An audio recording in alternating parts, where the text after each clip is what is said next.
Welcome back to possibly another episode of Evolution of a Joke. This one is another one, a brand new joke that we're going to talk about, but see if there's any meat on the bone or substance. See if there's something there, if it has legs. Yeah, because this is the first time I ever tried it, and then the second time was at the show we just did because somebody heckled. This is a premise I wrote. It's not that funny, but it's kind of true. And then my brother in our group chat texted something. It made us laugh so much that I'm like, there has to be something funny to it. And it's a theory I have that I can tell people grow up poor. They overly justify their purchases. So like, if they just tell you they bought something, and then they'll tell you, they'll give, and it's like, people who grow up with money don't do that. They just go, yeah, I got this thing. On a whim. Because they can afford to get things on a whim. They're doing it as much for themselves as for you. Yeah. They're convincing themselves they needed it. And that's just something I've noticed. Yeah, I do that. I do it too. And then, so here, let's... This is my way of telling if somebody's poor. If they overly justify a purchase, like every time they buy something, they gotta defend it for no reason. You just be like, nice jacket, and they're like, I had to buy it. It was on sale, and I work outside. It's basically a tax write-off. I'm actually making money to have this jacket. So, this is a true story. My brother texted me recently. He said he had to buy some new shoes because he's going to Arizona and there's rattlesnakes out there. And I was like, there's rattlesnakes here. You know what I'm saying? Like there's. Also, you bought low tops. Like that's what he said. You bought Kobe's. Like you know. He's like, I bought Black Mambas. That's what I bought. All right, I think I'm going to keep that joke and get off stage. That was the end of my set. That was funny. At first, I thought you just said he bought Kobe's. I know that Kobe's are low tops. Infamously, this guy had no ankle support. Yeah. But then when you said the Black Mambas part, that's when I was like, oh, it kind of like clicked for me. I was like, oh, snap. You know what I mean? Like the idea. And also, the ridiculousness of the justification is where a lot of the funny is, I think. So that's... there's rattlesnakes. And then in our group chat, goes, look at my new boots. And we're like, nice. He's like, had to get them. I'm going to Arizona, and I heard there's rattlesnakes. And me and... This is one for one? This is... Bro, I'll show you the text right now. You think I'm... Actually, you know what? Let's fact check this. Bro, I need a fact check. Look at this. Okay, he sends this. Nice. In the zipper. Exactly. Beautiful. And then he says, got these in case a rattlesnake tries to bite me in Arizona. That's why he said he got the shoes. And then he said... those are fresh. I said, that's too hot for Arizona. You're going to cook. And then he says, I got to do it. We're going on a hike. Apparently it's full of rattlesnakes where we're going. And then he said, we can't just buy anything for the hell of it, can we? This guy booked a trip to a rattlesnake infested area just to get some boots that he liked. And then I sent him, I said, look, I wrote this joke the other day. And this is my text to myself. I can tell some grew up poor when they over-explain every purchase. Oh, and there's even time receipts. That's like divine. So I'm like... That's where I'm like, hold on, I'm gonna even show that. Okay, no, you don't have to show the audience. I will confirm. There's time receipts for this, bro. Like, the way that lined up is crazy. And it's not even just me recognizing it. My other brother is like, you can just buy it. You don't have to have an excuse. The idea too that like if you wanted those, it had to be life or death. It had to be. He had to book a ticket to a rattle-infested. Just to get the new shoes. Just to get the new shoes, like an infested area, just to get the new shoes is hilarious. Like putting yourself in danger. Maybe I'll to write justify that in the too. purpose. And maybe I'll write that in too. Yeah. It's like you'll put yourself in situations where you need this thing. This is one where I'm like premise, and then the example happened, and I'm like, okay, let me write now this through. The jacket part, that was me writing. So that's another brother of mine. Other brother will do that. He'll always say something was on sale. Like it had to be on sale. And he'll talk about how crazy of a sale it was. The way I try to make that funny is try to extend the logic, make it so absurd. I don't know where it's going to go, to be honest, as far as the beats and how it's like the rattlesnakes part. It's a real example. I'm going to keep it, but I don't know how to fully like get out the funny yet. Yeah. I want to see this joke. I want to see you performing this. I want to see the evolution. If you want to see the evolution of a joke, come to the live shows. Of course, it's going to take shape the more you perform it and the more like you kind of get a handle and a feel for it on stage. Yeah. And I'm curious because it's like gold. Like, yeah. So you know what else I realized about this joke too is this was a upper middle class crowd. Like this is a don't tell show, and for some reason their marketing hits people on like date nights and people who have money. Yeah. Like it's disposable income, I should say. And I think I even asked, I had some jokes about being poor, and that's what segued in. But a few people cheered. Were like, no, like we get it. That whole I grew up poor, and then people get into a competition about how poor and blah blah blah. This premise works for anyone who just is doing better than they were before. Yes. You don't have to be like, I was dirt poor and now I'm rich. It can just be like, as soon as, you know, the idea of lifestyle creep. Like as soon as you can afford more, I think it's a more. tendency, and people start to justify. Oh, I needed it, and it's like you didn't need it, but it's fine. Yeah. It's fine, and that's the thing is like you don't You're have okay. to. You don't have to make it a need. You It can don't just be a have want. to put laughter's almost like triumphant. It's like it really is like it's like a warm, good kind of laughter, like where, like I'm not there yet. I'm still doing bad, but I am actually. You know what I mean? And that's the thing is I like, did buy new boots with the zipper you on see it. what I'm saying? I think I'm actually gonna change the intro to this joke instead of like a sign you grew up poor. Yeah. I don't know. Yeah. Or your childhood is different than your current situation. Another clean joke. So So like all of these that I'm writing these days are clean. They're not. what are you working to? What are you scheming on? No, I'm There's just something saying. big about to happen. No, I'm telling you, as is You're prepared, No, bro. the later and later I go, like I really think the dirtier it's the easier. It's a crutch. It's, It's not. It's just easier. Yeah. It's the easiest ones. It takes more skill. It's I not. think. I won't say it's that deep, but it's a. I'm sure there's like science behind this. Yeah. Or some like where people can go, oh, this is actually a real phenomenon where like people get. It's touching some kind of real socioeconomic reality. Yeah. That people can feel. Like, Of like guilt or something of there is a survivor's wasted guilt, money. bro. Yeah, maybe. Yeah. There is a survivor's guilt for sure. You know what I Or mean? like, Especially people when will think you're doing so good if you're just like, yeah, no big deal. You have to be like, no, I needed to. Exactly. I don't Exactly. That's also funny too. Yeah. Like you have to justify it, not because like to yourself, but to all the eyes around you. Cause That like, too. Maybe that's you're funny the too. Yeah. you're the one who made it. Everyone else is like, yo, you want to share out your happiness. And that, but you're that is also, like, actually true too. If you think back, think of the jealousy and the you know when someone starts doing it and you're like, wow, look at this guy, huh? Look at him. Hey, wow. Hey. It's the same thing as like Guy got rappers who boots. make it. Yeah. Oh, new boots, huh? Pulled yourself up by your bootstraps, exactly. huh? This guy's visiting a rattlesnake areas now.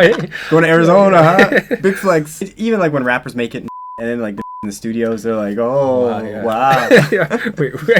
Yo, what's your Airbnb? That's another example. My other brother, Will, and I'll never forget that he was justifying to me, and again, I didn't ask, but he was just telling me, here's why I bought this TV.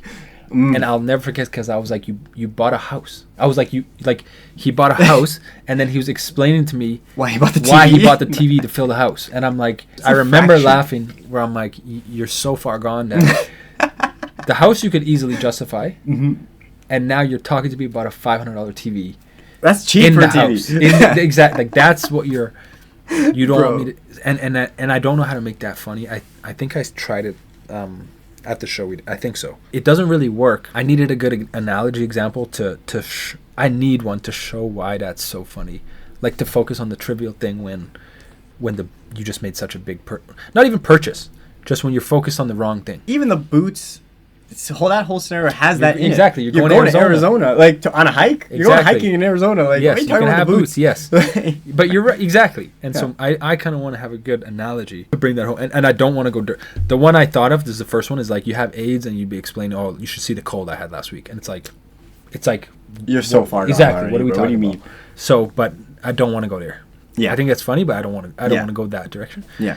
Maybe I will. Who knows? But I see what you mean. It's about showing the contrast, and you just want Yes. to take two very contrasting things. And I can see why, like, you know, going for an extreme and then like something Yeah. slight. And also, you're right about like, I know you said like it's not a crutch, it's not easy, but like even myself, like, you know, when people kept on calling me a comedian, even at work, people are like, oh, you conversation comedian. I'm like, no. And they're like, or like, well, when are we gonna see her? Whatever. I did put me in a zone where I was like, okay, let me think about like writing jokes again and like this and that. And my mind always went to like and I call it easy because my mind always went to like a joke or like some shit like that where it's like I'm almost like crude humor. I think you need to be in the space of comedy a lot more to have a bit more finesse to like bring out the comedy and more nuanced things. Like and everyday life kind of situations you have to. And one thing I remember from when I was actually writing comedy a bit more was like I was thinking about it every day.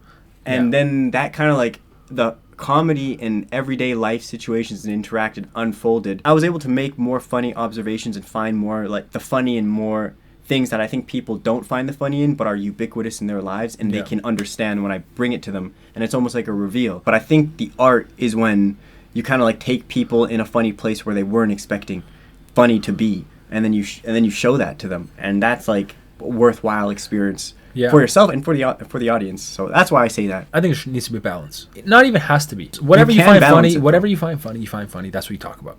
Yeah. And Sterling's a good example of that. He'll talk about whatever the hell he wants and make it funny. Exactly. Like, well, yeah, that's what you should do. I also don't want to really be like pretentious. Like if I think something's, I'm not gonna be like, oh, I would never. I'll do whatever joke. You did that one joke as a response to the heckler. You didn't plan to. No, you just did it because you had to. But what I realize is lately is, I've always thought a lot of this stuff was funny, but I don't think I had the skill to pull it off. And that's why I say jokes are easier, or certain jokes are easier, where that's your level of skill that you can Yes. people can laugh at. Yes. And earlier, a joke like whatever, I would think is funny. I remember one of my earliest jokes. I was at the urinal next to this old guy, and he was bro, he spent half the time grunting and there was no pee, and I laughed so hard, and I tried to explain that. I tried to tell a joke about that, and nobody liked it. Like zero old people. Like, and it reminded me when I did that "there should be no more old people" joke that I recently did. I'm like, this is the same. I'm feeling the same thing where this is a way meaner joke. Yeah. This is the joke starts saying you should all die. Yeah. Or whatever. Yeah. But I'm able to get it across. Yeah. And that's all I mean. It's like Yeah. your level is just, it's just easier. And how I think is the best comedians, if you do have a joke that's about whatever, they're going to make it 10 times funnier. 10 times funnier, exactly. Because they have the skill.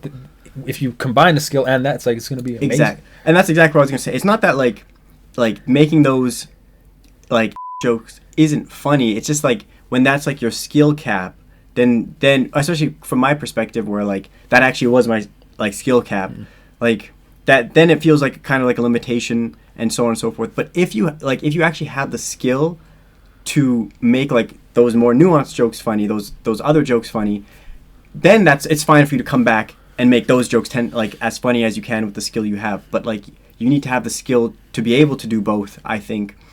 But when you're limited to that, because that's where your skill is, that's when it's like evident, to me at least, it became evident that that's just a crutch. Yeah, no preach. I'm liking these new jokes. Yeah. I'm not gonna lie, this new batch, there's actually so much gold in there. Well, so I'm gonna have, I don't know how many weeks till this comes out, but I have that many weeks to evolve it and get a good version of it, that I'd be willing to post. Yeah. So that's exciting to me too, where I'm like, it's like kind of like clock's ticking. Yeah, clock's ticking. Yeah. Clock's ticking. And I do think there's stuff there, I just don't know. Bro, this is the more I do this, the more we do this like show, the more the more it's evolving for me. I know that sounds corny as because I'm realizing like what it's becoming. Like there's momentum behind it. It's become this this thing's alive now. Like and I'm really enjoying it, and we even see the fruits of it. I'm seeing it in a way I didn't see it when we first started. Now that we've actually been doing it for, more than 10 episodes, gang. Well, even the fact that Chantel is posting the full jokes now, that's been helpful too, because just us talking about the footage I have is great. As soon as we talk about it, it makes me go back to the drawing board. Yeah. So the whole process is changing to, okay, well, like that's the best way for me to make the stand-up better. Yeah. So this has been super helpful. Oh, the goes down easy joke. Think about that. I used that in my audition this year, right? Like for real? That was like 2 weeks. That was 2 weeks before. Oh, yo, bro, you're sharpening iron, bro. But I was like, yeah, I'll use that. It's a new joke. I'll use it. I don't care. Bro, if people start coming out with podcasts like this, because like we're actually tapped into something here. I'm being so serious. No, for real. Like, and especially from like a comedian's perspective, like I'm sure it's making somebody else better. Already does it.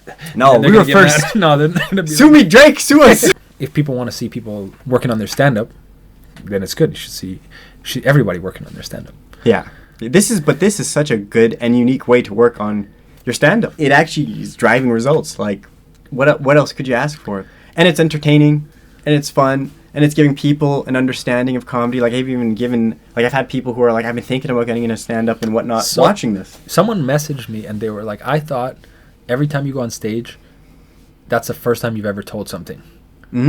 Every show. I don't know how crazy that is. Because I'm like, are you crazy? But then I'm like, no, maybe people think that. I think maybe people think maybe they think Louis C.K. goes on stage at the show they went to, and that was off the top of his head for an hour straight, and they're like, this, maybe that they think that's what stand-up is. It's the funniest thing ever. And I'm like, yes.